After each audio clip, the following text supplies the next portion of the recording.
deseado de todas las gentes. Y el que dio luz, el que siguió al alma con las más tiernas súplicas, tratando de ganarla del pecado a la santidad, es a la vez su abogado y juez.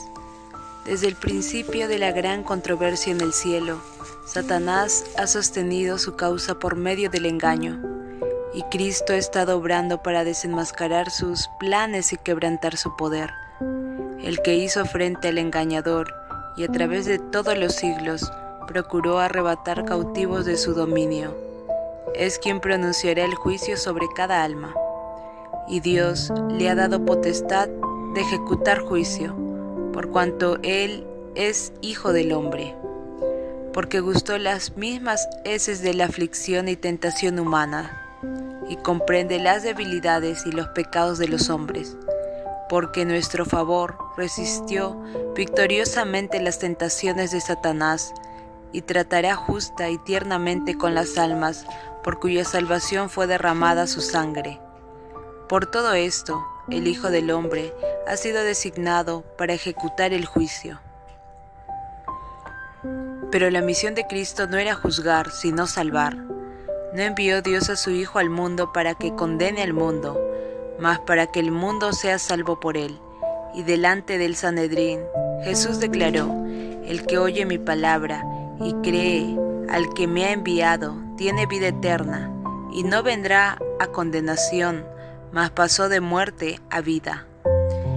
Invitando a sus oyentes a no asombrarse, Cristo reveló ante ellos una visión aún mayor, el misterio de lo futuro. Vendrá ahora, dijo, cuando todos los que están en los sepulcros oirán su voz, y los que hicieron bien saldrán a resurrección de vida, mas los que hicieron mal a resurrección de condenación.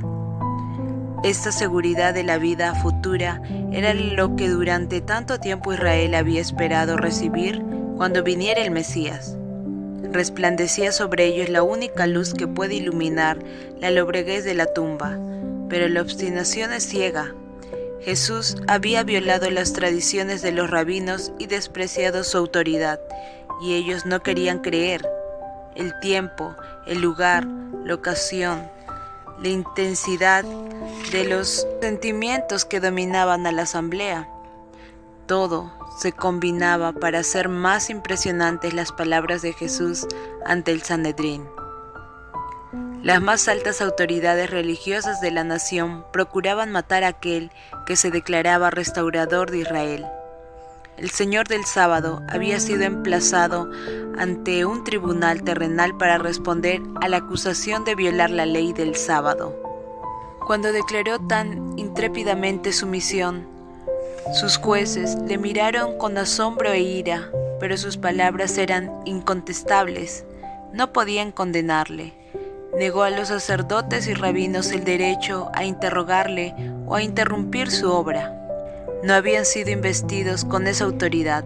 Sus pretensiones se basaban en su propio orgullo y arrogancia. No quiso reconocerse culpable de sus acusaciones, ni ser catequizado por ellos. En vez de disculparse por el hecho del cual se quejaban o explicar el propósito que tuviera al realizarlo, Jesús se encaró con los gobernantes y el acusado se trocó en acusador. Los reprendió por la dureza de su corazón y su ignorancia de las Escrituras.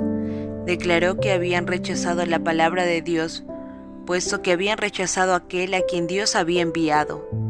Escudriñáis las Escrituras, pues pensáis que en ellas tenéis la vida eterna, y ellas son las que dan testimonio de mí. En toda página, sea de historia, preceptos o profecía, las Escrituras del Antiguo Testamento irradian la gloria del Hijo de Dios. Por cuanto era de institución divina, todo el sistema del judaísmo era una profecía compacta del Evangelio. Acerca de Cristo dan testimonio todos los profetas, desde la promesa hecha a Adán por el linaje patriarcal y la economía legal. La gloriosa luz del cielo delineó claramente las pisadas del Redentor. Los videntes contemplaron las estrellas de Belén el Shiloh venidero, mientras las cosas futuras pasaban delante de ellos en misteriosa procesión. En todo sacrificio se revelaba la muerte de Cristo. En toda nube de incienso ascendía su justicia. Toda trompeta del jubileo hacía repercutir su nombre. En el pavoroso misterio del lugar santísimo moraba su gloria. Los judíos poseían las Escrituras y suponían que en el mero conocimiento externo de la palabra tenían vida eterna. Pero Jesús dijo: no tenéis su palabra morando en vosotros. Habiendo rechazado a Cristo en su palabra, le rechazaron en persona. No queréis venir a mí, dijo, para que tengáis vida. Los dirigentes judíos habían estudiado las enseñanzas de los profetas acerca del reino del Mesías, pero lo habían hecho no con un sincero deseo de conocer la verdad, sino con el propósito de hallar evidencia con que sostener sus ambiciosas esperanzas. Cuando Cristo vino de una manera contraria a sus expectativas, no quisieron recibirle y a fin de justificarse, trataron de probar que era un impostor. Una vez que hubieron asentado los pies en esta senda, fue fácil para Satanás fortalecer su oposición a Cristo. Interpretaron contra él las mismas palabras que deberían haber recibido como evidencia de su divinidad. Así trocaron la verdad de Dios en mentira, y cuanto más directamente les hablaba el Salvador en sus obras de misericordia, más resueltos estaban a resistir la luz. Jesús dijo: gloria de los hombres no recibo. No deseaba la influencia ni la sanción del Sanedrín. No podía recibir honor de su aprobación. Estaba investido con el honor y la autoridad del cielo. Si lo hubiese deseado, los ángeles habrían venido a rendirle homenaje. El Padre habría testificado de nuevo acerca de su divinidad. Pero para beneficio de ellos mismos, por causa de la nación, cuyos dirigentes eran, deseaba que los gobernantes judíos discerniesen su carácter y recibiesen las bendiciones que había venido a traerles. He venido en nombre de mi Padre, y no me recibís. Si otro viniere en su propio nombre, aquel recibiréis. Jesús vino por autoridad de Dios, llevando su imagen, cumpliendo su palabra y buscando su gloria. Sin embargo, no fue aceptado por los dirigentes de Israel. Pero cuando vinieran otros asumiendo el carácter de Cristo, pero impulsados por su propia voluntad y buscando su propia gloria, los recibirían. ¿Por qué?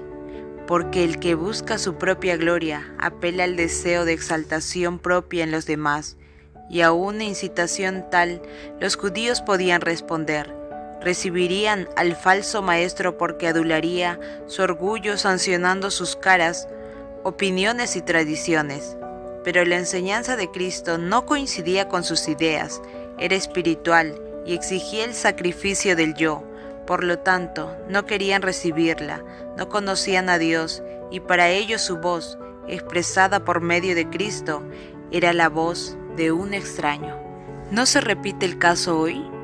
No hay muchos aún entre los dirigentes religiosos que están endureciendo su corazón contra el Espíritu Santo, incapacitándose así para reconocer la voz de Dios.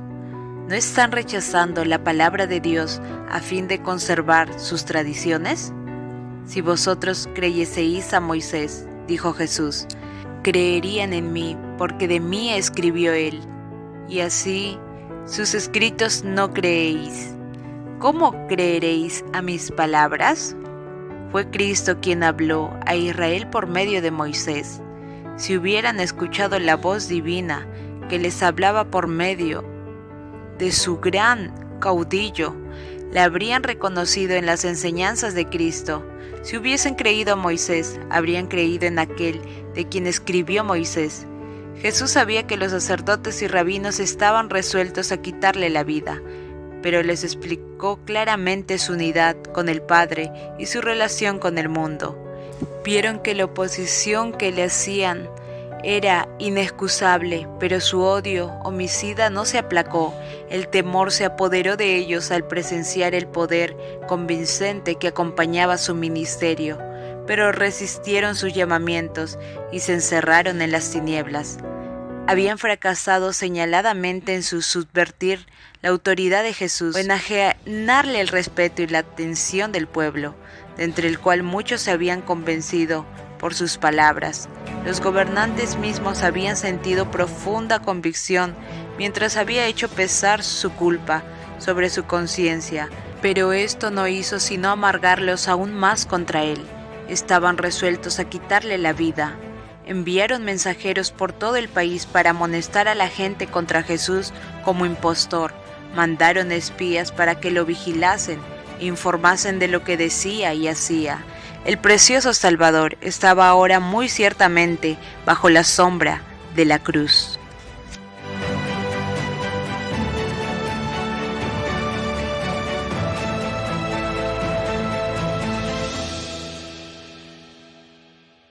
Continuaremos.